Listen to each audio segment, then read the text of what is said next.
Hello guys! Magandang araw po sa inyong lahat!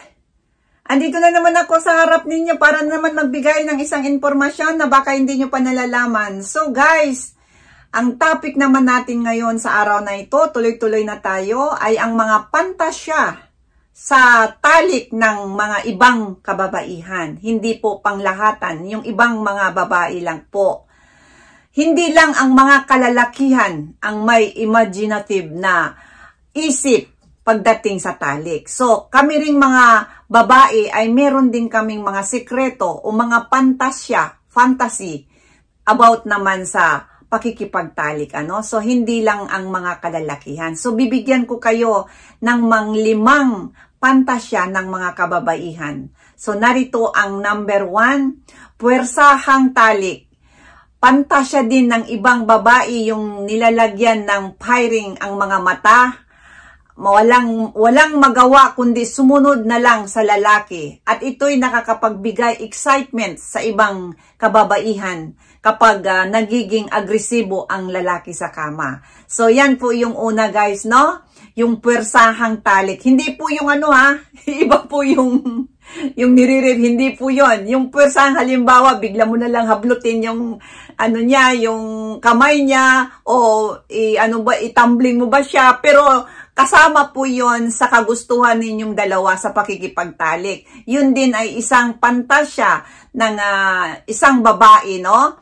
Na yun nilalagyan ng yung mata niya kunyari, tapos o kaya tinatali-tali kaunti. Yun po, meron pong ibang mga kababaihan na napaka po sa kanila yon. Excitement, merong excitement na nangyayari sa ibang kababaihan kapag nakikita nilang agresibo ang lalaki sa kama. So, meron pong ganyang pantasya sa ibang kababaihan. Inuulit ko po, hindi po lahat na kababaihan. So, yung number 2 naman, nakikipagtalik sa ibang lalaki. So, pinapantasya din pala ng ibang babae na nakikipagtalik sa ibang lalaki o ini-imagine ng ibang babae na iba ang kanilang kasiping at hindi ang kanilang partner. So, yan po, no? Medyo man ito. Pero, alam nyo guys kung saan ko nakuha ito. May tinanungan ako ng mga kakilala ko ring mga kababaihan. Kaya ito napulot ko sa kanila. So, hindi lang po yan galing sa akin, So, dito din naman, meron din ako, kumbaga.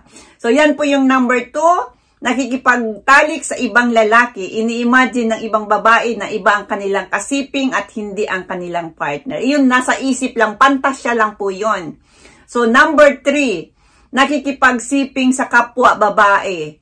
Ito naman, pinapantasya ng ilang kababaihan kung paanong makipagtalik sa kapwa babae dahil mas alam ng babae kung anong kailangang gawin para maabot ang langit.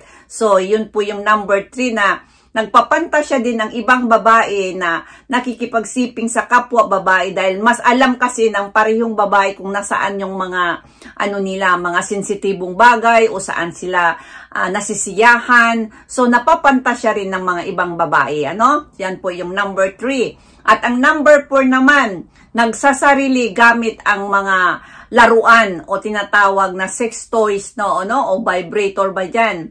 Pinapantasya din ng ibang babae ang magsarili gamit ang mga laruan. So, yan po yung number 4 na pinapantasya din ng mga babae na gumamit ng laruan o mga ba dyan na naliligayahan po sila. So, yan po yung number 4. Number 5, nagsasarili habang nanonood ng X-rated video na tinatawag o kaya porn. Alam nyo ba guys na nanonood din ang mga babae lalong dito sa mga Haponesa sa Japan, nanonood po sila ng mga pero hindi panglahatan ito. Sinasabi ko na paulit-ulit na hindi po lahat na babae. So, pero dito rin sa Japan, mga babae, dahil sa daming mga, sa daming mga tawag X-rated video, kung saan-saan ka makakahiram ka lang dyan sa, kung saan-saan dyan, pwede kang mag-rent. Pwede dito sa Japan, nandyan, ang dami-daming mga porn. So, yan, pinapantasya din ng ilang babae na habang nagsasarili, nanonood ng X-rated video, Habang nagsasarili, nanonood ng X-rated video na tinatawag. So, ayan guys, yan po yung 5 pantasya ng ibang kababaihan. Hindi po pang lahat, ano? Yung una, puwersahang talik. Yung pangalawa, nakikipagtalik sa ibang lalaki. Number 3, nakikipagsiping sa kapwa babae, iniisip niya. Number 4, nagsasarili gamit ang mga laruan. Number 5, nagsasarili habang nanonood ng porn. Oh, yan po guys, sana nagustuhan niyo na naman ang aking isang vlog ngayon. At hanggang sa susunod,